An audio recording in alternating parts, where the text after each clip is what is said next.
Hey everybody, Drew McLellan here from Agency Management Institute, coming to you from Pacific Beach, California. You know, I love when we hold workshops and meetings here. I can walk on the beach for hours, and I often think it would be awesome to live here. Honestly, that's what's happening in many of your agencies right now across the land. Your employees are thinking about how they work and where they work from in a very different way. And I've had a lot of agency owners have an employee walk into their office and say, hey, by the way, I'm moving to Wyoming, Hawaii, Alaska, Costa Rica, but don't worry, I'll still be able to work for you.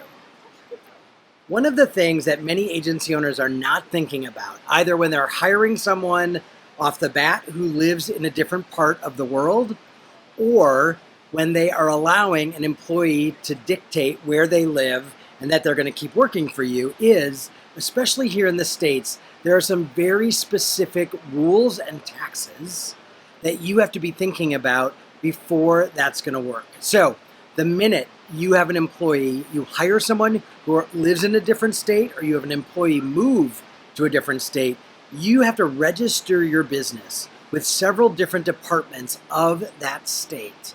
And what that's going to say is we are doing business in your state, we are establishing a domicile or an office in your state, and we know we are subject to the taxes of your state.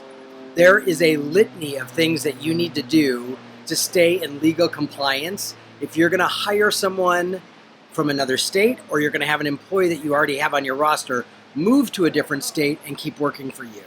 So you've got to do your homework to understand what you need to do and what your obligations are.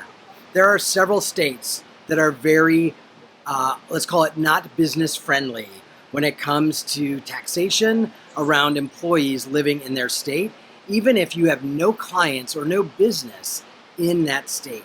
So you're going to want to do a lot of homework before you blindly say yes to an employee who says they want to move to a different state, and before you hire someone from a different state.